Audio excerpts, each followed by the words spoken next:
Hello and welcome to the New World Review, your source for everything anime and manga, and today our subject in question is of course Jujutsu Kaisen, and more specifically why this beautiful little series is an evolution on the entire shonen formula. Big words there, yes, I know. And whilst this may initially seem like the raving praise of a mad fanboy, I am here to assure you that this is absolutely not hyperbole, or as I said for the first 18 or so years of my life, hyperbole. But I think where this discussion may become immediately obnoxious is when people try to sell Jujutsu Kaisen as like this fresh, original experience, because it's not. Jujutsu Kaisen on paper falls into and actively wields a lot, and I mean a lot, of classic shonen tropes. However, where this series becomes an evolution on the genre is more to do with how it uses those classic elements, as well as the few key tropes that it actively chooses to omit. It's those clever and select decisions that make Jujutsu Kaisen not necessarily revolutionary, but certainly evolutionary. And we're going to begin this exploration with a quick round of Curse or Purse, a very simple minigame, the rules of which are as follows. Kugisaki has recently been shopping and has bought a lovely purse. However, there is a chance that this purse is in fact a curse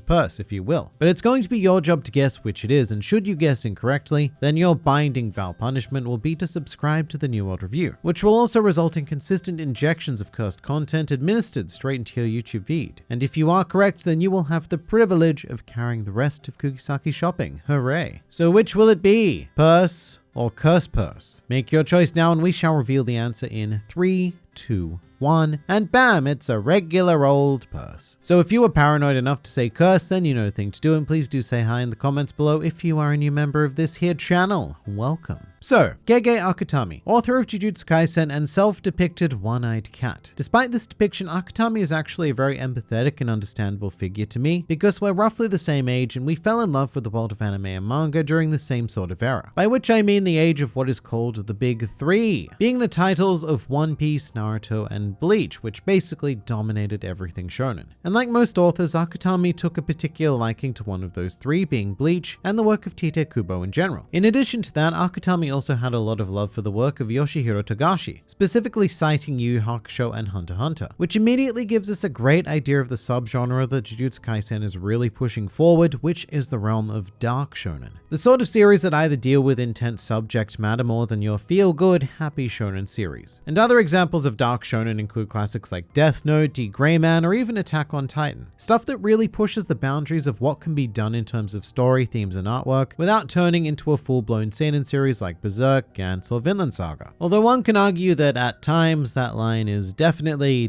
crossed. Not quite today though, because Jujutsu Kaisen is quite firmly a shonen, and you can tell because it adopts many key tropes, whether that be the high school setting, the power of friendship vibes, all sorts of classic protagonist parental issues, and lately in the manga, we're even about to see the series take on its own sort of tournament arc. And saying all of those things one after the other in a listy sort of format does sound rather cringy and annoying, because we know the standard way in which all of those ideas tend to play out. But the brilliance of Akutami's work is how these tropes are applied. So for example, the high school setting. It plays almost no role in the events of the actual manga. Yes, Yuji and friends of Yuji technically study at a place called Jujutsu High, but they've never been shown having any classes or doing any typical high school activities. The closest we've come, I suppose, would be the Kyoto Goodwill event, but other than that, the fact that they're high school students is almost completely irrelevant. Really, studying at Jujutsu High is more akin to being a new employee at a company. Our students are thrust straight into work and don't have to deal with painful complications of the high school setting. Similarly, Jujutsu Kaisen is not immune from the old power of friendship trope, you know, the whole we're stronger together and we can overcome all of the anything sort of vibe. However, it is utilized very differently. Akutami actually goes to some pretty great lengths to subvert the trope by putting a huge emphasis on the fact that Jujutsu sorcerers are quintessentially lonely existences and destined to die alone. At the same time, however, our main character is trying to halt that trend by making sure that he dies surrounded by others. So the power of friendship is much more naturally applied and definitely not anywhere near as in your face as like a classic protagonist makes speech about not being alone style sort of thing. And with Yuji as well as everyone else, the idea is very internalized. And speaking of internal, a big trope that Jujutsu Kaisen taps into is that of the inner demon, like a literal inner demon. And this is where Yuji rips a page straight out of the book of Ichigo. But it's obviously not shonen exclusive feature to Bleach. But I feel like Jujutsu Kaisen is the first series to really examine the oh damn aspect of the inner demon trope. Like, there is no trusting Sukuna whatsoever. There is no working with Sukuna, and he may very well be the primary antagonist of the entire series. So the one thing I really hope never happens is Yuji and Sukuna having this moment of like a permanent team up, in the exact same way that does tend to happen with every other inner demon in shonen, because there is no redemption for Sukuna. He's done some seriously messed up stuff, and there is very good reason why many people would rather have Yuji executed right here and now. But further Bleach inspiration can also be seen with the concept of domains, which certainly do have a Bankai-esque quality to them, just with a lot more rules, and in many ways they're a lot more overpowered. Speaking of rules, this is something that Jujutsu Kaisen absolutely excels at. It sets rules for its world and its power system, and then it does something even better, which is that it abides by those rules. And I know that sounds really simple, but it's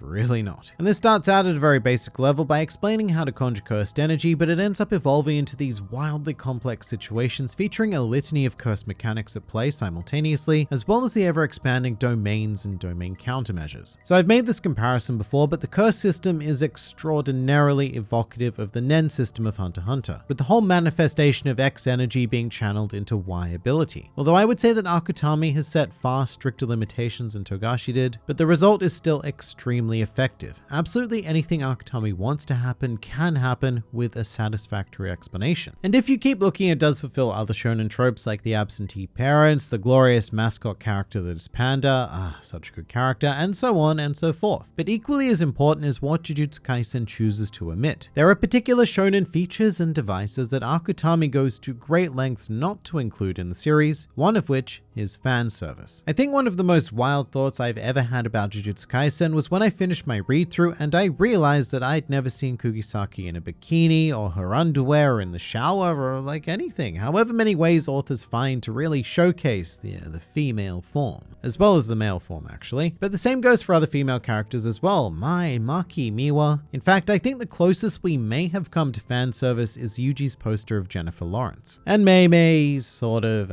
she has this very provocative volume cover, but even with her seductress style character, she still spends most of her time very dressed. And I really can't think of a single instance where we've even come close to objectifying a female character. Even Takeda, whose role as an idol is essentially to be objectified. And to me, it just goes to prove something that I've thought for a very long time, which is that fan service really doesn't add much, if any, value to a series. If anything, it just takes that valuable time away from story and getting to know these characters. Similarly, in Jujutsu Kaisen, there is next to no element of comical romance, by which I mean stuff like, say, Sanji from One Piece fawning over every woman in existence, or even the other way around, like Noelle in Black Clover being all tsundere with Asta. And as a result, the characters just feel a lot more, like, real, and it's easier to be immersed in the manga because nobody does the, like, tsundere yandere thing in real life. And nobody does it in Jujutsu Kaisen, so that immediately puts it one step closer to reality than most shonen series. And another thing that Akutami generally leaves by the wayside is the idea of big dreams. This one gets talked about a lot. You know, Luffy wants to become the Pirate King, Asta wants to become the Wizard King, and Naruto wants to become what is essentially the Ninja King. Ash wants to be the very best like no one ever was, as does Hinata, just with volleyball instead of legally sanctioned animal fights. Whereas Yuji, he